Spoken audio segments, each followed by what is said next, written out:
حضور علیہ الصلاۃ و تسلیم کے بارے میں ہم اہل سنت کا عقیدہ یہ ہے کہ شفاعت کی جتنی قسمیں ہیں سب حضور کے لیے ثابت اور ہم مانتے ہیں۔ سچا سنی ہونے کے لیے، سچا مومن ہونے کے لیے یہ عقیدہ لازمی ہے آپ کے لیے، ہم سب کے لیے۔ کیا؟ کہ شفاعت کی جتنی قسمیں ہیں میرے آقا علیہ السلام کے لیے ہر قسم ثابت ہے، حضور بالکل شفاعت کریں گے۔ بلکہ ہمارا عقیدہ تو یہ بھی ہے کہ جتنے اور لوگ شفیع ہوں گے وہ سب حضور کی بارگاہ میں شفاعت لائیں گے، اور تنہا میرے آقا اللہ کی بارگاہ میں شفیع ہوں گے۔ اور میرے امام اس کو یوں بیان فرماتے ہیں، کیا ہی ذوق افزا شفاعت ہے تمہاری واہ واہ، قرض لیتی ہے گناہ پرہیزگاری واہ واہ۔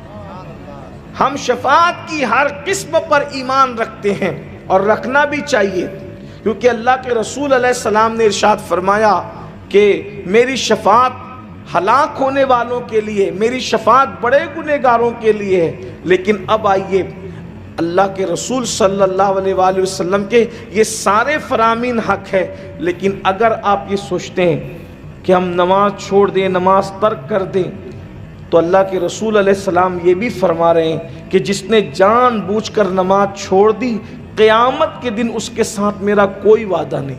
میں یہ نہیں کہہ رہا ہوں کہ جو نماز نہیں پڑھے گا حضور اس کی شفاعت نہیں کریں گے، یہ نہیں کہہ رہا ہوں، میری بات کا یہ مطلب نہ نکالنا۔ لیکن اللہ کے رسول علیہ السلام نے یہ ضرور فرمایا، آقا علیہ السلام فرماتے ہیں جس نے جان بوجھ کر نماز چھوڑ دی، قیامت کے دن اس کے ساتھ میرا کوئی وعدہ نہیں۔ ذرا تصور میں لائیں، جب ماں بیٹے سے بھاگ رہی ہوگی، جب بیٹا باپ کو پہچاننے سے انکار کر رہا ہوگا، جب زمین شعلے اگل رہی ہوگی، آسمان آگ برسا رہا ہوگا، رشتے اور ناطے خون کے ٹوٹ چکے ہوں گے، کنبہ قرابت داری سب قصہ پارینہ بن چکا ہوگا، انسان کو اپنے جسم کو دیکھنے کی فرصت نہیں ہوگی، کوئی ٹکنوں تک، کوئی گھٹنوں تک، کوئی کمر تک، کوئی گلے تک پسینے میں ڈبکیاں لے رہا ہوگا۔ لوگ اس وقت میدان محشر کی ہولناکی کو دیکھ کر یہ تمنا کریں گے کہ بھئی چلیں ہمیں جہنم ہی میں ڈال دیا جائے، لیکن کم سے کم اس مصیبت سے چھٹی دے دی جائے۔ محشر وہ محشر ہے جس کے بارے میں لوگ کہتے ہیں محشر میں جو ہوگا دیکھا جائے گا۔ لوگوں کی بے باکی کا حال بھی تو دیکھیے، شاعری کی دنیا اور ہے، حدیث کی دنیا اور ہے۔ روایتوں میں آیا ہے کہ لوگ میدان محشر کی تکلیف اور مصیبت سے اس طرح پریشان ہو جائیں گے کہ لوگ تمنا کریں گے کہ کم سے کم اس سے چھٹی ملے، جہاں جانا ہے جہنم ہی میں اگر ڈالا جائے تو ڈال دیا جائے، لیکن کم سے کم میدان محشر سے تو ہمیں نجات ملے۔ یعنی وہ محشر ہے، محشر اسے کہتے ہیں۔ لوگوں کے پتے پگھل پگھل کر پانی ہو رہے ہوں، آنکھیں لوگوں کی بہہ رہی ہوگی، زبان پیاس کی وجہ سے لوگوں کے سینے پہ لٹک رہی ہوگی، اللہ کے عرش کے علاوہ کوئی سایہ نہیں ہوگا۔ آج لوگ اپنی راتوں کو عیاشیوں میں گزارتے ہیں، کانوں میں ایئر فون لگا کر گانے یوں سنتے ہیں، ان کو یوں لگتا ہے کہ یہ کوئی جرم ہی نہیں، حرام کام اس انداز سے کرتے ہیں کہ اس کے بارے میں کبھی پوچھا ہی نہیں جائے گا۔